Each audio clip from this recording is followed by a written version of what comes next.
Jamal had always been a little nervous about change, but moving to a new town was something different altogether. At 12 years old, he wasn't just entering a new school, he was stepping into a world that felt foreign. A place where he was unknown and where he feared he would remain that way for a long time. It wasn't that Jamal didn't like the idea of a fresh start. He was actually excited about the possibilities, new friends, new experiences, a chance to make a mark somewhere. But deep down, there was a quiet voice inside him that whispered doubts. His mother, always his pillar of strength, was quick to reassure him. "Be proud of who you are, Jamal," she would say, brushing his hair as she tied his braids. "The right people will always see the real you." But as the first day of school approached, Jamal wasn't so sure about how things would unfold. He couldn't help but feel different from everyone else. He had grown up in a tight-knit community where people knew his family, understood his cultural background, and accepted him for who he was. In the new town, however, everything seemed uncertain. The school he was going to, Woodland Heights Middle School, was large and unfamiliar. The faces he saw in the halls were pale and unfamiliar, and the students didn't seem to care that he was there. It felt as though they had already formed their own little groups, and he would be an outsider, looking in. On the way to school that morning, Jamal's mom smiled at him from the driver's seat of their old car, her face a mixture of warmth and quiet concern. "You've got this, Jamal. Just remember, your hair, your braids, they're a part of who you are. Don't let anyone tell you otherwise." Jamal nodded, though he couldn't bring himself to meet her eyes. His braids, long and neatly tied, were a part of his identity, something he'd inherited from his father, something passed down through generations. But he had noticed, even in his brief encounters with his new classmates, that the people here didn't seem to understand his pride in his heritage. They looked at his braids like they were something foreign, something strange. He wished he could just blend in, wished his appearance didn't make him a target. Walking into Woodland Heights was like stepping onto a different planet. The hallways echoed with the chatter of students, and everyone seemed to know exactly where they were going, moving in groups like herds of animals instinctively aware of their place in the pack. Jamal felt like an outsider, walking through this sea of faces, all of them speaking in accents he hadn't heard before, using words he wasn't familiar with. As he made his way through the crowded halls to his first class, Jamal noticed the stares. It wasn't overt or loud, no one came right out and said anything. But he could feel it. The looks that lingered on his braids, the slight smirks when they thought he wasn't looking. He wasn't sure how to react. His mother's words were clear in his mind, "Be proud of who you are." But as the day wore on, he began to wonder if they could all see the difference in him, if they could see the otherness in his eyes. The way his hair marked him as someone who didn't belong. Lunch was no better. Jamal had hoped to find a corner to sit quietly, away from the whispers and stares.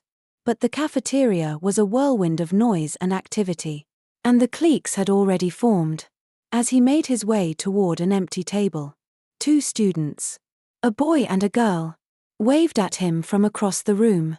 The boy, Tyler, had dark hair and freckles, while the girl, Sophie, was blonde and wore a bright, welcoming smile. Jamal hesitated for a moment, unsure if he should approach, but then something about their openness gave him the courage to take a seat. "Hey, you're new, right?" Sophie asked, a friendly lilt to her voice. Jamal nodded, feeling a little relieved by her warm tone. "Yeah, I'm Jamal. Just moved here with my mom," he replied, trying to keep his voice steady. "I'm Sophie," she said. "And this is Tyler. We've been at this school for a couple of years, so we can show you the ropes." Tyler, who had been quiet until then, smiled and nodded. "Yeah, man. Don't worry about it. You'll fit in soon enough." For a few minutes, they chatted about school, classes, and where Jamal was from. But Jamal couldn't shake the feeling that he was still different, still on the outside looking in. Sophie and Tyler seemed nice, But they were so different from him. Their clothes. The way they spoke. The things they found funny. It wasn't that they treated him badly. No, they were kind. And Jamal appreciated their efforts to make him feel welcome. But there was still that nagging feeling in the back of his mind that he didn't belong here. He couldn't help but wonder if they were only being nice because they saw him as the new kid, as someone to pity. Someone to take under their wing. And then, there was his hair. Every time he caught a glance from someone across the room, he felt that small, invisible barrier between himself and everyone else. He could see their eyes flicking to his braids, quickly looking away, but not before a look of curiosity or confusion passed over their faces. Later, as Jamal sat in his next class, trying to focus on the lesson, his thoughts were clouded. He couldn't stop wondering if people would always see him as different, if they would always judge him by his appearance before they even got to know him. It hurt. More than he wanted to admit. But he tried to keep his chin up. His mother had told him to be proud of his heritage. And deep down, he knew she was right.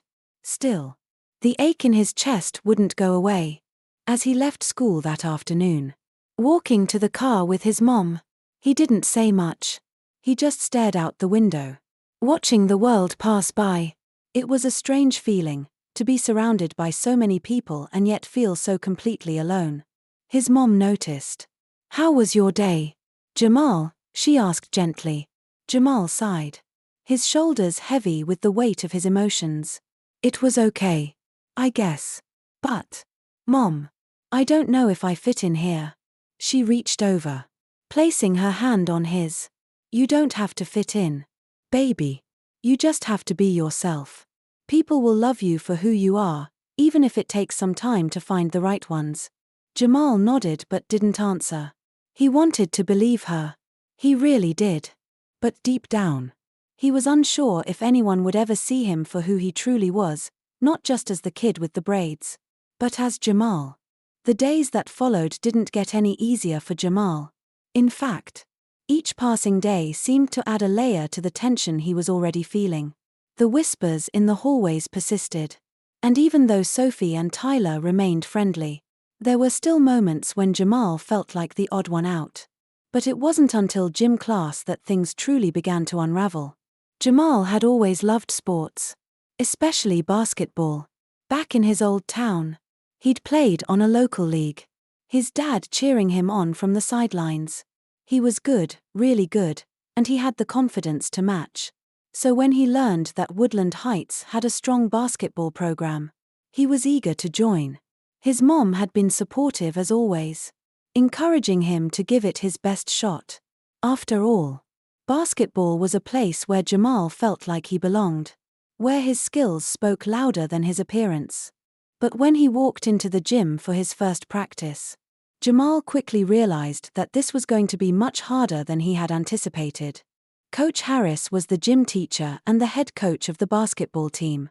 Tall, muscular, with a no-nonsense attitude. Coach Harris had a reputation for being tough but fair. His first impression was intimidating, especially with the way he barked orders at the players as they lined up for drills. Jamal felt a knot form in his stomach as he looked around at the other boys. All of them taller, more confident, and clearly already familiar with the drill. As the session began, Jamal tried to focus on the basketball in front of him, determined not to let his nerves get the best of him. He dribbled, passed, and shot with the same passion he always had. But it wasn't long before Coach Harris stopped him mid-play. "Jamal," the coach's voice was sharp, commanding attention. "You need to focus. You're letting your hair get in the way." Jamal froze. "My hair?" he asked, confused. "Yeah, those braids," Coach Harris said, pointing at his head dismissively. "They're not professional. You need to tie them back. Or cut them off. Basketball's a game of precision. And you can't let your hair distract you." Jamal's heart sank. It wasn't just the fact that the coach was criticizing him in front of the entire team. It was the way he said it, with a tone that suggested Jamal's braids were somehow wrong, inappropriate. The others, who had been busy focusing on their drills, turned to glance at him. Jamal could feel the weight of their eyes on him. But it was Coach Harris's words that lingered in his mind. He wanted to speak up, to defend his braids, to defend himself. But he hesitated. It wasn't just that Coach Harris was in charge. It was the feeling that maybe he was right. Maybe he was too different. And maybe, just maybe, he did need to fit in. For the rest of the session, Jamal felt out of place. He couldn't stop thinking about the coach's words. Were his braids really a distraction? Should he change his hair to fit in? He couldn't bear the thought of cutting them off. Not after everything they represented. But Coach Harris's words weighed heavily on him. And for the first time in a long while, Jamal began to question his own identity.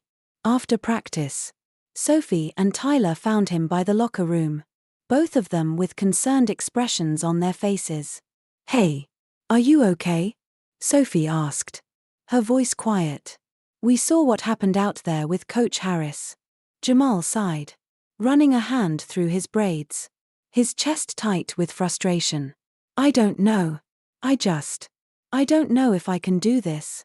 Coach wants me to change my hair. Says it's a distraction."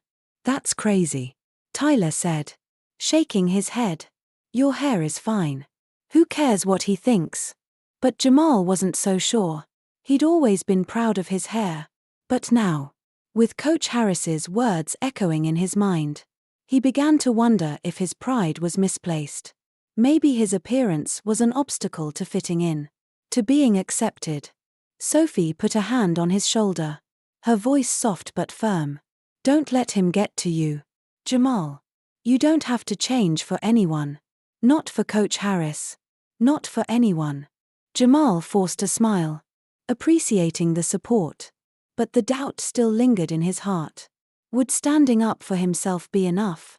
Would he ever truly feel like he belonged in this new place? Or was he always going to be an outsider? As he left the gym and walked toward the parking lot, Jamal couldn't shake the feeling that things were going to get harder before they got better. He wasn't just battling the whispers and the stares anymore. He was up against something deeper. Something that made him question his place in the world. Would he have the strength to hold on to his identity? Or would the pressure of fitting in force him to change in ways he wasn't ready for? The next few days at Woodland Heights felt like they were dragging on forever. Jamal tried to focus on the things he enjoyed, the moments spent with Sophie and Tyler. The fleeting bursts of joy during basketball practice when he could just play and forget about the pressure. But every time he faced Coach Harris, the doubts resurfaced. And the sting of the coach's words lingered in his mind like an itch he couldn't scratch. It wasn't long before the situation began to escalate. Coach Harris seemed to be scrutinizing Jamal more than ever, singling him out during drills, making sharp, critical remarks whenever his performance didn't meet the coach's expectations. Jamal could feel it.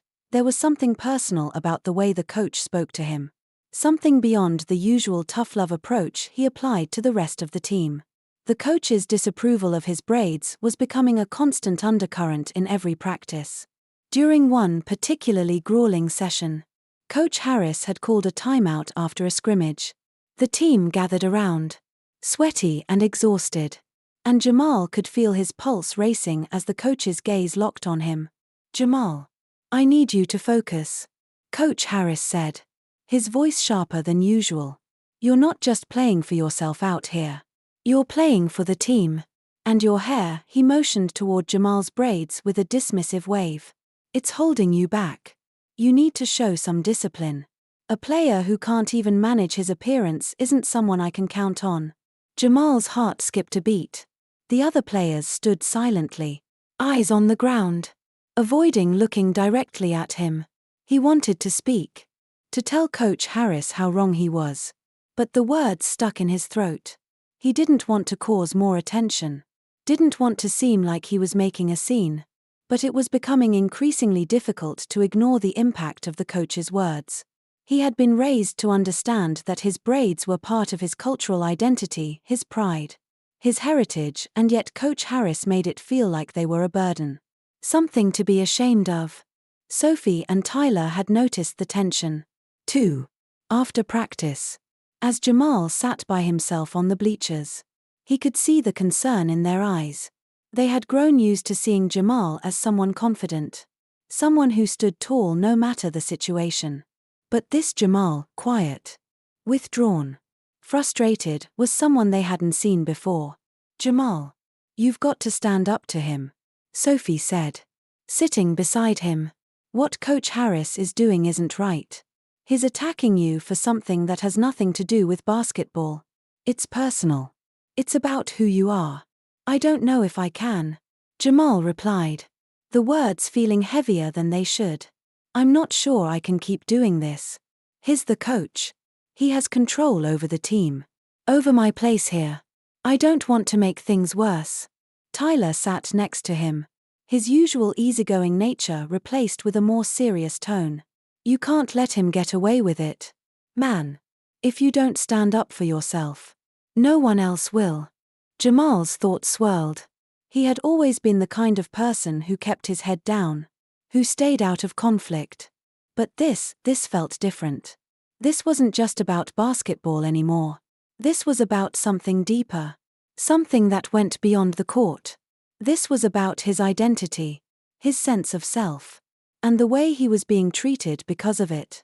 That night, as he lay in bed, Jamal thought about everything that had happened. He thought about how his mom had always told him that his braids were a sign of strength, a representation of his roots. He remembered how proud she had been of his heritage, how she had always encouraged him to be proud of who he was. But in that moment, all he could hear were Coach Harris's words. "Your hair is holding you back." Was it really? Was his identity really something that made him less than the others? Less than what the coach expected? The next practice was no better. Jamal felt himself retreating further into himself, trying to ignore the way Coach Harris's eyes would linger on him whenever he stepped onto the court.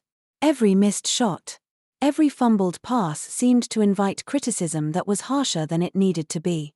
And all the while, his braids, the thing that had always made him feel strong, seemed to make him a target. It was becoming clear, Coach Harris's treatment of Jamal wasn't just about performance. It was about control.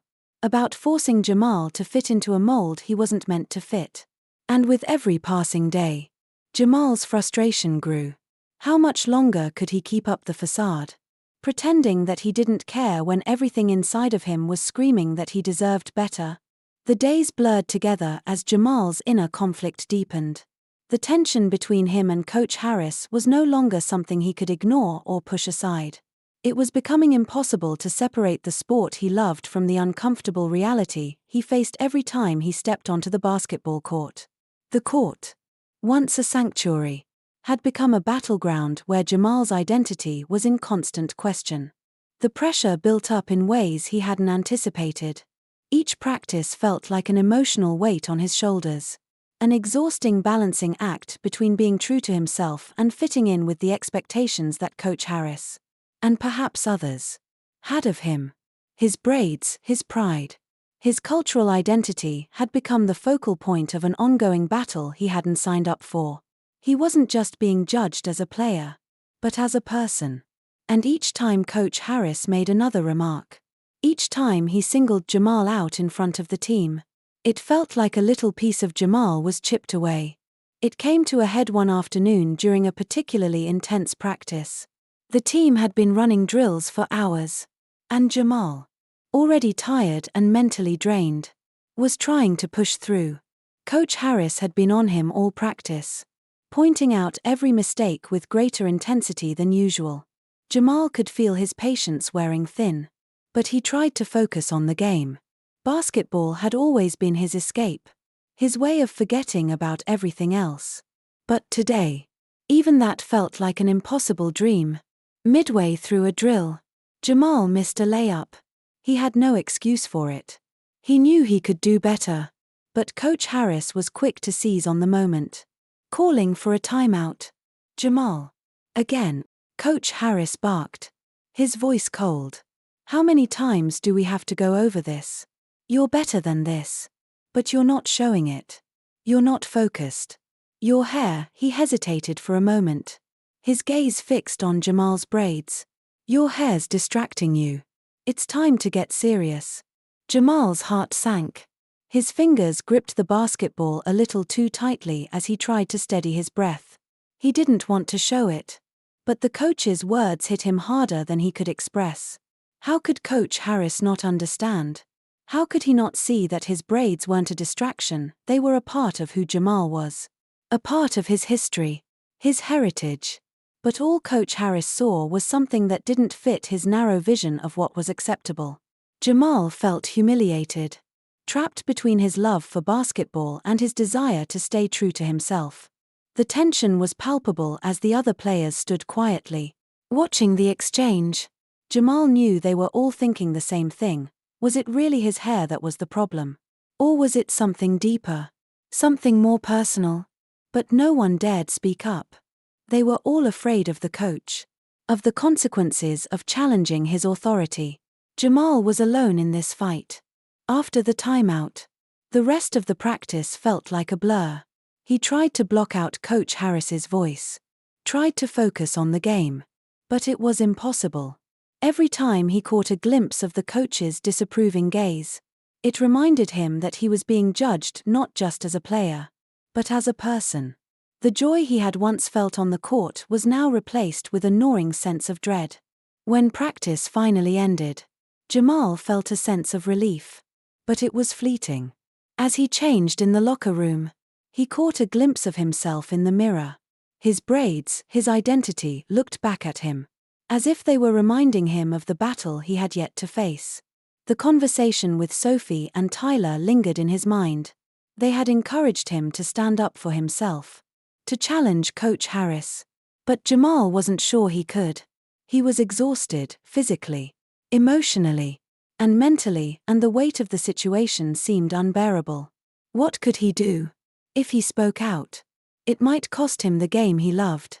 If he didn't, it would mean compromising who he was. Jamal didn't have an easy answer. But he knew one thing for sure: he couldn't keep living like this. Something had to change. Whether it was on the court or with the way people viewed him. The internal struggle had reached a breaking point. And Jamal was beginning to realize that sometimes the hardest battles are the ones we fight within ourselves. The days following the incident with Coach Harris were some of the hardest Jamal had ever endured. Each practice felt like another test of endurance. He had spent hours staring at his reflection in the mirror, trying to reconcile his identity with the expectations that the coach seemed determined to impose on him. He was torn between the passion he had for basketball and his desire to stay true to himself, to honor the culture and history embedded in his braids. But amidst the quiet struggle, Jamal found strength in the support of his friends. Leah and Carl had been by his side from the beginning. But now their friendship felt like a lifeline. They had noticed the toll the tension with Coach Harris was taking on him and, despite their own fears of speaking out, they made it clear that they would stand with him, no matter what. One afternoon, after yet another grueling practice where Coach Harris had singled Jamal out for his hair, Jamal found Leah and Carl waiting for him in the hallway. They could see the exhaustion in his eyes. The way he was carrying the weight of the world on his shoulders. "Jamal," Leah said softly, "you don't have to do this alone. You're not just fighting for yourself. You're fighting for all of us. You're fighting for something bigger than basketball." Carl nodded in agreement. "Yeah, man.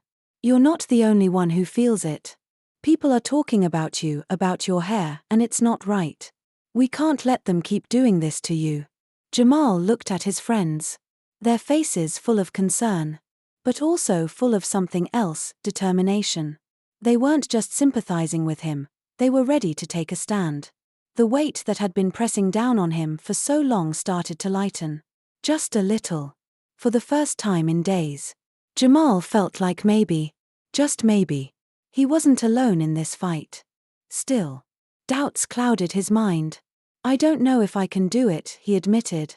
"If I stand up to Coach Harris, I might lose everything: basketball, the team. My whole life here might change. What if I'm not strong enough to fight this?" Leah placed a reassuring hand on his shoulder. "You are strong enough, Jamal. You've got us. And you've got yourself. What's more important, basketball or your dignity? Carl added. It's not just about your hair.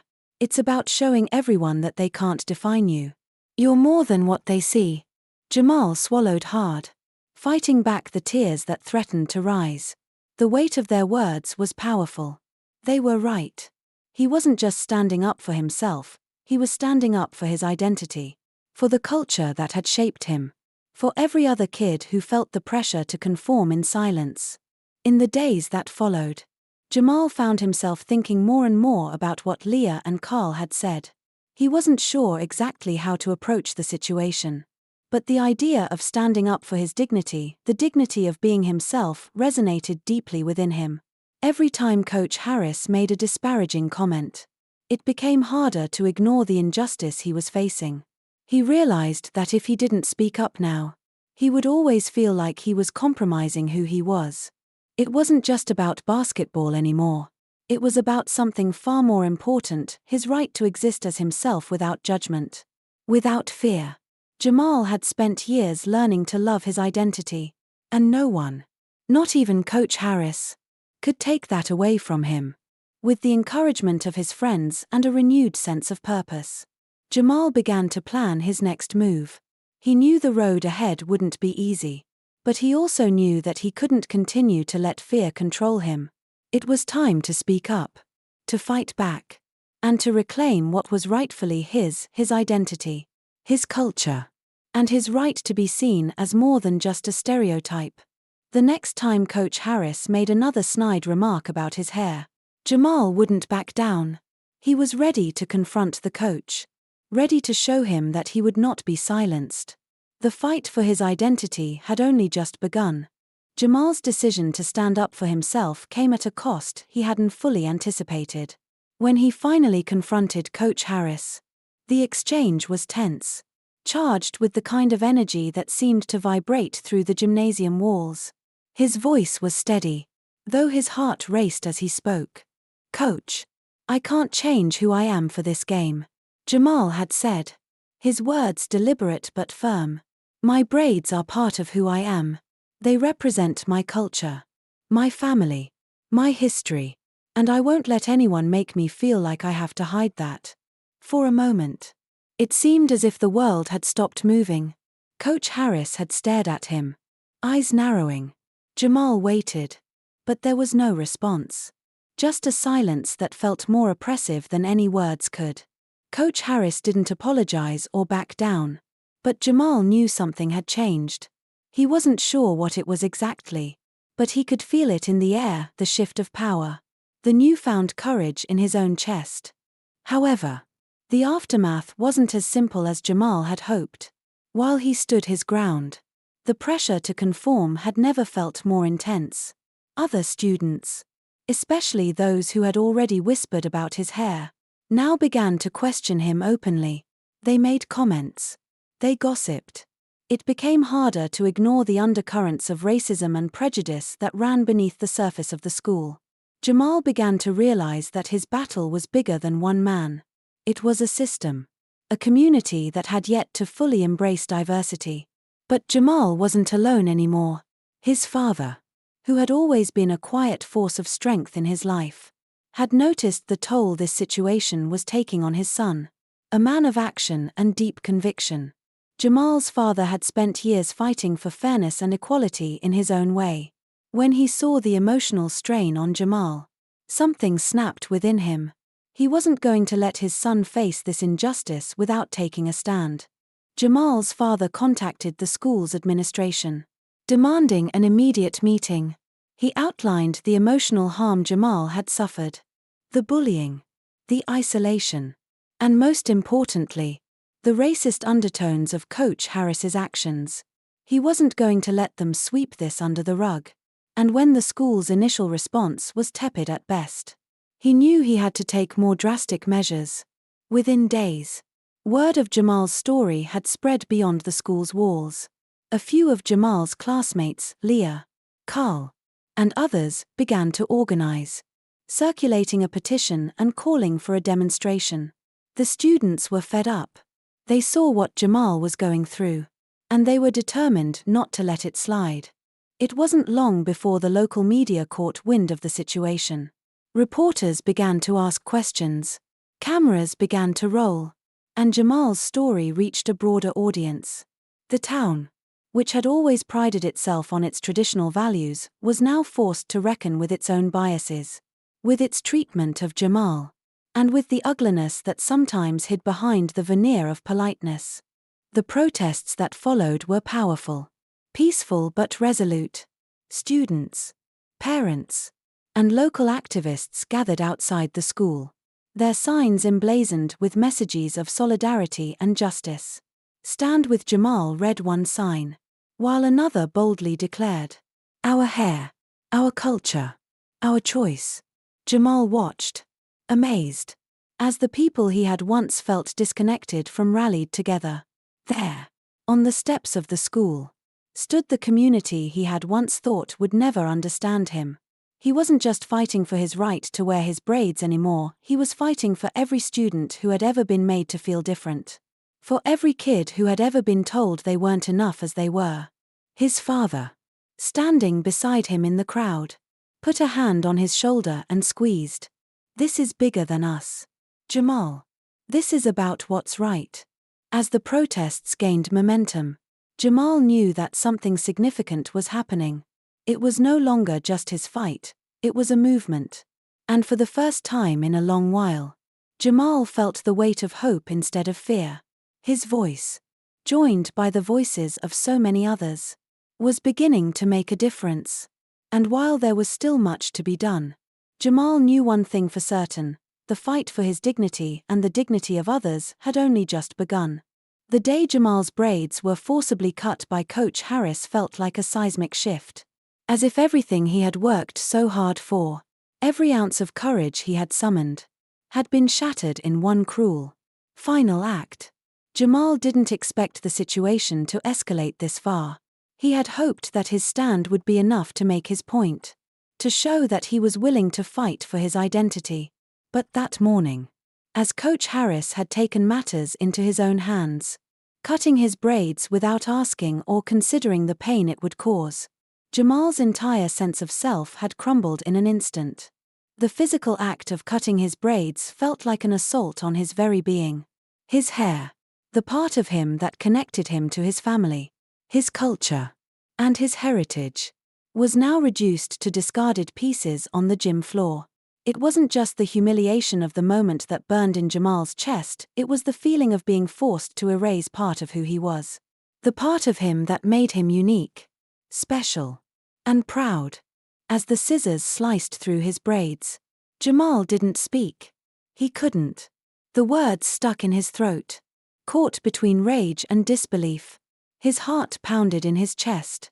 But in that moment, all he could think about was the violation of his culture, of his family's legacy, and of his very identity. And yet, there was nothing he could do to stop it. When it was over, when his braids were lying in a heap at his feet, Jamal could hardly look at himself in the mirror. The reflection staring back at him was no longer the boy he had been just hours before. He didn't recognize the face, didn't recognize the person he saw. His whole world seemed tilted, as if he had been swept into a storm. And now he was caught in the aftermath, dazed and confused. It was his father who found out first. Jamal's mother, who worked long hours at the local hospital, had always been the steady one. But it was his father who had the presence of mind to listen to Jamal when he arrived home. Shoulders slumped, eyes red. "Dad, they made me cut my hair," Jamal said, his voice barely a whisper. "Coach Harris said it wasn't professional, and I had to." Jamal's father didn't speak immediately, but the anger was there, visible in the set of his jaw and the hardening of his eyes. He pulled his son close and held him tightly, as though he could shield him from the cruel world outside. "That's not okay, Jamal," he said finally, his voice a mixture of anger and sadness. "You did nothing wrong. You shouldn't have been made to feel like you had to change who you are." The next day, Jamal's father stormed into the school's administration office, demanding to speak to the principal, to the school board, to anyone who would listen. He was a man who knew his rights, who had fought for what was fair his entire life. And now, he was fighting for his son. At the meeting, Jamal's father didn't hold back. He laid out the facts, his voice unwavering despite the emotions that threatened to overtake him. He described how Jamal had been singled out by Coach Harris, how the coach had belittled him in front of his classmates, how his son had been humiliated and made to feel small, all because of his braids. The administration's response was slow at first, hesitant, as though they were unsure of how to deal with a situation that involved more than just the rules of the school or the actions of one teacher.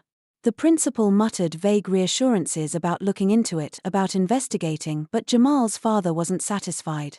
"This isn't about policy," he told them firmly. "This is about respect. This is about my son's dignity. And you will take it seriously. I will not let this slide." As Jamal's father left the school, he felt an uneasy sense of determination wash over him. He wasn't sure what would happen next. But he knew one thing for certain: this wasn't the end. That evening, Jamal's father began calling local media outlets, telling them about what had happened. The story, he knew, needed to be heard, not just within the walls of the school but by the community at large. He refused to let the school sweep his son's pain under the rug. He needed the world to see the injustice, to understand the humiliation his son had endured. As the media outlets picked up the story, the conversation expanded beyond Jamal's family and school. A groundswell of support began to form. And soon, the students at Jamal's school, including Leah and Carl, were organizing a rally. They would not let their friend's pain go unnoticed. What had started as a personal battle for Jamal's right to be himself was now a fight for something much bigger: the fight for cultural respect, the fight for dignity, and the fight for the freedom to express one's identity without fear of judgment or discrimination. The wheels of change had begun to turn, and Jamal, though still shaken, could feel the power of the community rallying around him. Something was shifting, and though he could not yet see what would come of it, he knew this battle had ignited a spark that would never be extinguished. The news of Jamal's forced haircut spread like wildfire, sparking outrage not only within the school community but across the town. Jamal's father had made sure that the story didn't fade into the background. He had fueled it with all the fervor of a father determined to make a difference.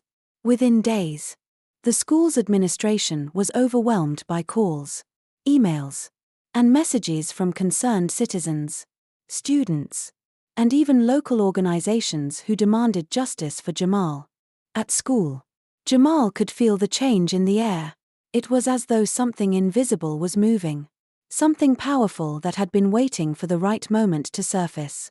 Students who had remained silent, or who had quietly accepted the status quo, began speaking out. The halls, usually filled with the hum of routine, now buzzed with conversations about the right to wear one's hair however one wished, about cultural identity, and about fairness. Jamal's story had become a rallying cry for something much bigger than he had ever imagined. Leah and Carl stood by his side every step of the way. Leah, with her fierce sense of justice, had been one of the first to organize a petition, demanding that the school administration take responsibility for the actions of Coach Harris and offer a formal apology to Jamal. Carl, ever the quiet observer, lent his support in ways that mattered most, showing up for Jamal, listening when he needed to talk, and helping him to process the emotions that came with all of this attention. Soon, a peaceful student-led protest was scheduled. The students planned to gather on the school's front lawn, showing solidarity with Jamal by wearing their hair in a variety of styles: braids, curls, afros, and dreadlocks, all in a display of cultural pride. It wasn't just about Jamal anymore. It was about recognizing that everyone had the right to embrace their heritage and identity without fear of being judged or shamed. The protest was a sight to behold. Hundreds of students, many of whom had never spoken up about issues like this before, stood together, proudly displaying their individuality. The chants echoed through the air, demanding justice for Jamal and for all those who had ever been made to feel small or less than because of their identity. It wasn't a moment of chaos, but rather of unity. Jamal stood in the middle of it, overwhelmed by the sheer power of the moment. For the first time since the incident, he felt seen. Not just as the boy who had his hair cut, but as someone who mattered. The protest caught the attention of local media outlets, and soon, news stations from across the region were broadcasting the story. Jamal's story wasn't just a local issue anymore, it had become a symbol of something larger. A manifestation of the ongoing struggles of communities of color, of young people trying to assert their rights in a world that often tried to suppress them. But the protest wasn't just about raising awareness. Jamal's father had already begun reaching out to civil rights organizations, seeking guidance on how to take legal action. They needed to ensure that this wasn't just a moment of outcry that would fade with time. Jamal deserved more than that. He deserved real change. The civil rights organizations saw the case as a textbook example of discrimination. They rallied behind Jamal and his family, offering legal support and helping them build a case against the school for violating Jamal's rights. They argued that the forced cutting of his braids was not only an act of cultural disrespect but also an infringement on his personal freedoms. This was no longer just about a coach's authority, it was about the rights of students to express their identities freely and without fear of punishment. The school, under pressure from all sides, began to shift its stance. The administration issued a public statement, expressing regret for the incident and promising to investigate the situation further. It was a small step, but it was a step forward. Jamal's father, however, was not satisfied with mere apologies. "We're not here for words," he said firmly during a press conference. "We're here for action. We're here for accountability." The demands were clear. Jamal's family called for the immediate suspension of Coach Harris, an official apology to Jamal, mandatory cultural sensitivity training for all school staff, and a complete review of school policies regarding cultural expression. The outcry, coupled with the support from local activists, teachers, and students, began to put immense pressure on the school board. As the weeks passed, the school began to respond in ways that reflected the growing weight of the situation. Coach Harris was temporarily suspended while the investigation was underway. Though this alone didn't quell the anger from the community, a petition demanding the coach's permanent removal began to gain traction, with thousands of signatures pouring in from students, parents, and concerned citizens. Jamal, who had initially felt alone in his struggle, now saw the impact of his actions. He had sparked a movement that was fighting not just for his right to wear his hair in braids, but for the rights of all students to be seen and respected for who they truly were. And with each passing day, Jamal's resolve grew stronger. He knew the fight wasn't over, but for the first time, he felt hopeful about what was to come. The power of community, of people standing together, had become something he could no longer ignore. This was just the beginning. The aftermath of the protest marked a significant turning point, not just for Jamal, but for the entire school community. The incident with Coach Harris had sparked a conversation that was long overdue. It had exposed the deeper issues of racism, bias, and the erasure of cultural identities that many had chosen to ignore. But now, there was no going back. Jamal's fight, which had started with the simple act of standing up for his right to keep his braids, had become a catalyst for change, a call for acceptance and respect that rippled far beyond the walls of the school. As Jamal's story continued to gain attention, the pressure on the school became undeniable.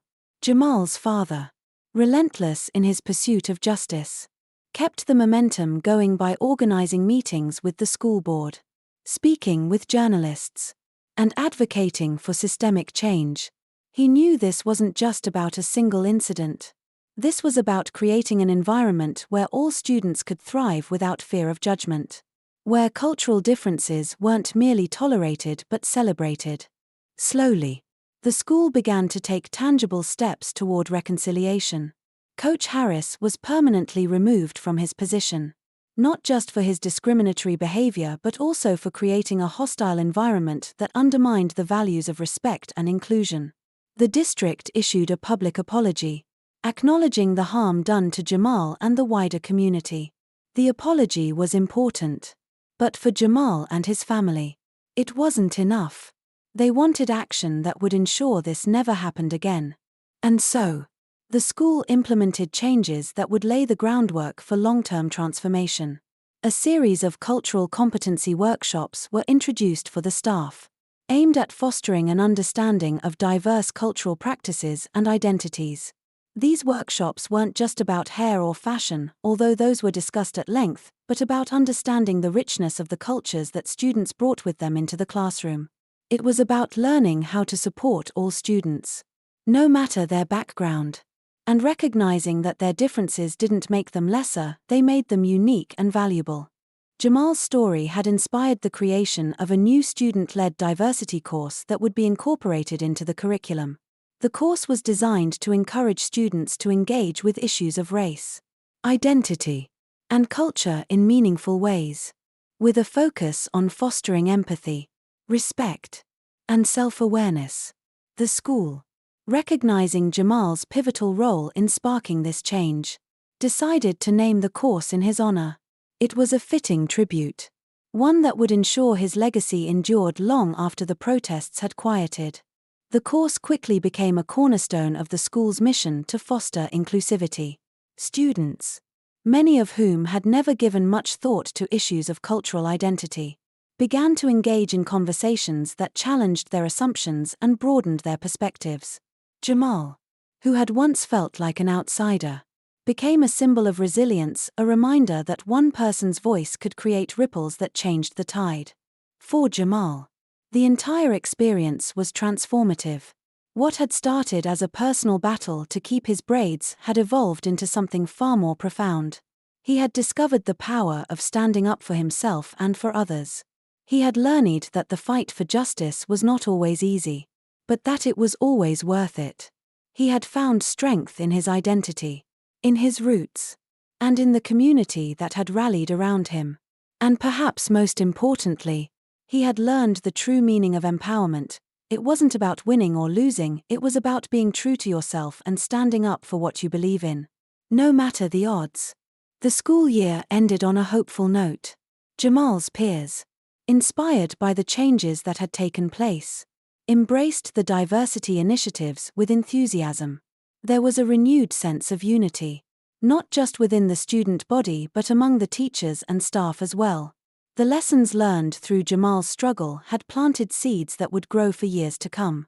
The school had become a more inclusive space, one where every student could walk through the doors with pride, knowing they would be seen, heard, and respected for who they were.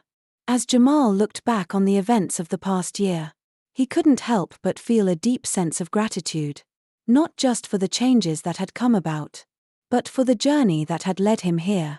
He had started the year feeling like an outsider, unsure of where he belonged. Now, he stood taller not because he had changed his hair or his appearance, but because he had found his voice. He had fought for what was right, and in doing so, he had become a symbol of the power that lies within us all to make a difference. Jamal's story was no longer just his own. It had become a story of collective action, of community solidarity, and of the unwavering belief that change is possible when we stand together. And as the school year came to a close, he knew that this was just the beginning of a movement that would continue to inspire and empower future generations of students to come. As the school year drew to a close, each of the main characters reflected on the events that had unfolded, on the growth they had experienced and the lessons they had learned. Jamal stood in front of the mirror one last time, brushing his hair with careful, deliberate strokes. His braids, now longer than before, reflected the journey he had taken. He thought back to the day he had first stepped into the school, nervous and unsure, his cultural identity at odds with the environment around him. Now, he was proud of his roots, his heritage, and the power that had come from standing firm in who he was. He had learned that true strength didn't come from conforming to others' expectations, but from owning his identity. The battle for his braids had become a battle for his dignity. And he had won not by changing who he was, but by refusing to let anyone make him feel less than he was. Jamal smiled at his reflection. Be proud of who you are, he whispered to himself. Because that's what makes you powerful. Leah, ever the supportive friend, had stood by Jamal through every part of the journey. She had learned a lot from watching him fight for what was right. The courage Jamal displayed had inspired her to find her own voice.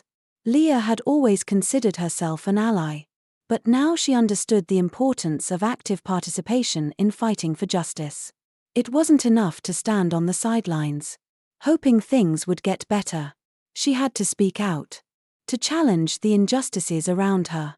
I don't need to be the loudest in the room, she thought, but I do need to make sure my voice is heard when it counts. Leah's lesson was simple yet profound. True friendship is not just about supporting someone from the outside, but about standing with them and speaking up for what is right, even when it's difficult. Carl had always been a bit more reserved, not one to rock the boat, but watching Jamal's struggle had awakened something inside him. He realized that his silence in the face of injustice had been complicity. He thought of all the moments he had stood by, unsure of how to help, fearing the consequences of speaking out. Now, Carl understood that silence in the face of wrongdoing was just as harmful as the wrongdoing itself. He learned that it's not enough to be neutral. It's not about being popular, he reflected. It's about being good, standing up for what's right, and not letting fear dictate your actions. His lesson was clear: standing up for others requires bravery. But it also requires personal integrity, something he now knew he couldn't compromise. Though Coach Harris was no longer a part of the school, his own lesson was just as important. Removed from his position, he had plenty of time to think about his actions. And in those quiet moments, he realized how much of his authority had been rooted in an outdated sense of control. He had never fully understood the importance of respecting individuality. Nor had he truly considered the harm that his words and actions had caused. He had been too focused on his version of professionalism, blind to the broader, more important lessons that his students needed to learn. In the quiet of his own reflection, Coach Harris came to understand that leadership was not about imposing power, but about nurturing the potential in others, respecting their identities, and embracing the diversity that made them who they were. His lesson, though late, was profound. Authority comes not from authority itself but from respect and understanding. The school, as an institution, had undergone a transformation too. In the beginning, it had failed to recognize the subtle and overt ways in which students' identities were being challenged. But as Jamal's struggle unfolded, the school had come to understand the importance of creating an inclusive environment where every student could feel safe and valued. The lessons from Jamal's fight were not just about policy changes or diversity training, they were about the power of listening, of reflecting, and of being willing to change when things are wrong. The school learned that diversity isn't just a checkbox, it's a fundamental part of what makes a community strong. And it was willing to continue learning from its students. Its lesson was simple yet powerful. True education involves more than just academics, it involves fostering a culture where every student, no matter their background, can grow and thrive. Finally, the community at large, parents, teachers, students, and activists had learned that they were stronger together.